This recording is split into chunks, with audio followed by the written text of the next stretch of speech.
2005 жылы Америкадағы тыныш қалашықтардың бірінде болған жайт адамдарды шошытты. Жас өспірім қыз ұялы телефонын, заттарын, көлігін, үйін тастап жоғалып кетті. Полицияның іздестіру жұмысы детектив сериалы сияқты болды. Тек бұл жағдай шын өмірде болды. 12 жылдан кейін ғана бүткіл шындық ашылған. Сіздермен бірге Fortress of History каналға жазылып, лайк басып жайғасыңыз. Біз бастаймыз. Тара Гринстед Америкада Хокинсвилл қаласында 1974 жылы дүниеге келген. Мектеп кезінде әдемі, байсалды қыздың бірі болды. Әрдайым әсемдік конкурсына қатысатын. Конкурста ұтқан ақшасын болашақ оқу орнына жинады. Колледжді бітіргеннен кейін жоғарғы оқу орны және ғылыми педагогикалық магистратураны бітірді. Кейін өзінің армандаған жұмысқа тұрды. Ол Джорджия штатындағы Оцилла қаласында мектепте тарих пәнінің мұғалімі болып жұмыс атқарды. Бұл қалашық ауыл сияқты еді. Адам саны 4000-ға жуық, бәрі бірін-бірі танитын және тыныш мекен еді. Тара Гринстед бірнеше жыл осы мектепте жұмыс атқарды. Жұмыс істеген жылдары ол оқушылармен, коллегалармен өте жақсы қарым-қатынаста болды. Ол өте мейірімді, ашық және адамдарға көмектескісі келіп тұратын. 2005 жылы қазан айында мектепте әсем конкурсына қатысатын оқушыларға Тара үлкен көмегін көрсетті. Жоғарыда айтылғандай, Тара бұндай конкурстарды мектеп кезінде әрдайым ұтатын. Қыздар осындай көмек көрсеткен Тараға разы болды. 22 қазанда Тара қыздарға конкурстың соңғы өтіміне қыздарды қолдап көмектесіп, одан кейін мектептегі достарымен көкке демалуға шығады. Ол үйге түнгі сағат 11-де келеді. Көлігін үйдің алдына қойып үйге кіреді. Сол кіргеннен Тара үйден шықпады. 2 күн өткеннен кейін, яғни 24 қазан уайымдаған Тараның анасы жұмысындағы әріптестеріне хабарласады. Тара жұмысқа келмегені туралы біледі. Тара бұғанға дейін телефонға әрдайым жауап беретін, жұмысқа да ешқашан кешікпейтін.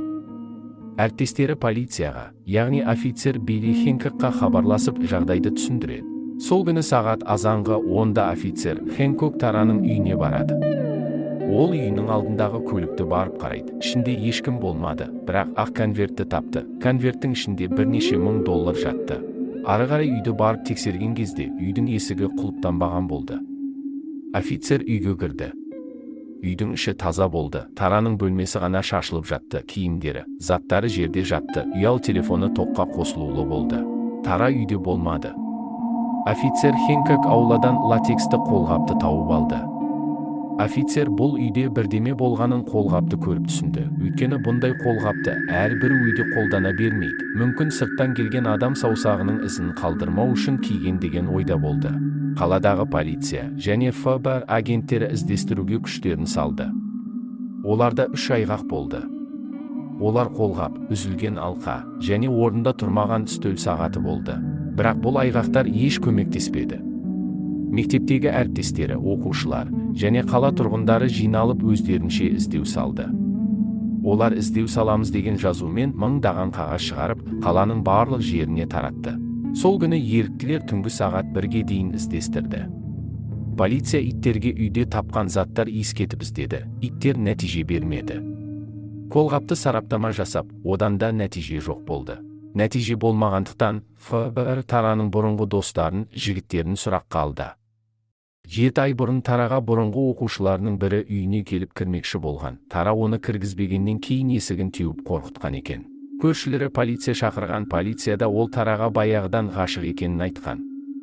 Бұл жайтты естіген полиция сол жігітті іздеп табады. Ол сол түні қаладан 150 шақырым жерде жұмыс жасаған болып шықты. Одан кейін полиция Тараның үйінен кезінде жүрген полиция қызметкерінің визиткасын табады. Онымен сөйлескен кезде одада әліби болды. Полиция еріктілермен қосылып Тараны ары қарай іздестіреді. Еріктілердің бірі Тараның үйіне жақын жерде бір үй көлікпен қоса өртенгенін табады. Полиция бұл өрт Тараның жоғалуына байланысты болуы мүмкін деген тұжырымға келеді. Іздестіру ешқандай нәтиже алып келмеді. Бірнеше жыл өткеннен кейін 2009 жылы YouTube'қа бір аккаунтта қорқынышты бейнебаян шығады. Ол бейнеде бетін көрсетпей, даусын өзгерткен еркек сөйледі. Ол 16 қыздың жоғалуына қатысы бар екенін айтты. Ол 16 қыздың тізімін айтты. Соның ішінде Тара Гринстед та бар еді. Ол еркек 16 қызды қайда көмгені туралы болашақта басқа бейнелерде анықтама беретінін айтты. Полиция тізімдегі қыздарды тексерген кезде, шынымен де сол 16 қыз жоғалып кеткеніне көздері жетті. ФБР бейнедегі жігітті сараптамамен тез тапты. Ол 27 жасар Эндрю Кейла, тергеу барысында ол жай қалжыңдағаны туралы айтты. Полиция тергеу, іздестіру барысында Эндрюдің қатысы жоқ екенін түсінді. Полиция оны 2 жылға түрмеге жапты, өтірік айтқаны үшін. 2010 жылы желтоқсанда полиция таппаған соң, айғақтарда болмаған соң Тара Гринстедті өлілердің қатарына енгізді. Осыдан кейін Тараны көбі ұмыта бастады. Өмір жалғасып жатты. 2016 жылы Атлантадан келген тілші Бэйн Линдси ғаламтордағы бірінші подкастын Тара Гринстедтің жоғалғаны туралы ақпарат айтқысы келді. Ол Ацилла қаласына келіп, детектив Марис Гуатвинмен кезікті. Оларға полиция толық ақпарат бермегендіктен Тараның достарымен сөйлесті. Кейін қаланың адамдарымен сөйлесе келе, олар 3 күдікті адамды іріктеп шығарды. Екеуі Тараның бұрынғы жігіттері, біреуі оқушысы болды. Бір күні тілші Бэйн Линдсиге біреу телефон шалып, Тараның үйінің ауласын дұрыстап іздестіруді меңзеді. Оны естіген полиция Тараның үйіне барып іздестірген кезде сүйек табады. Ол сүйекті сараптамаған апарды. Сарапта нәтижесі жануардың сүйегі екенін көрсетті. Бұл тілшімен жасалған подкаст қаншерді табуға көмектеспеді. Бірақ бұл подкаст кейін 2017 жылы нәтижесін берді.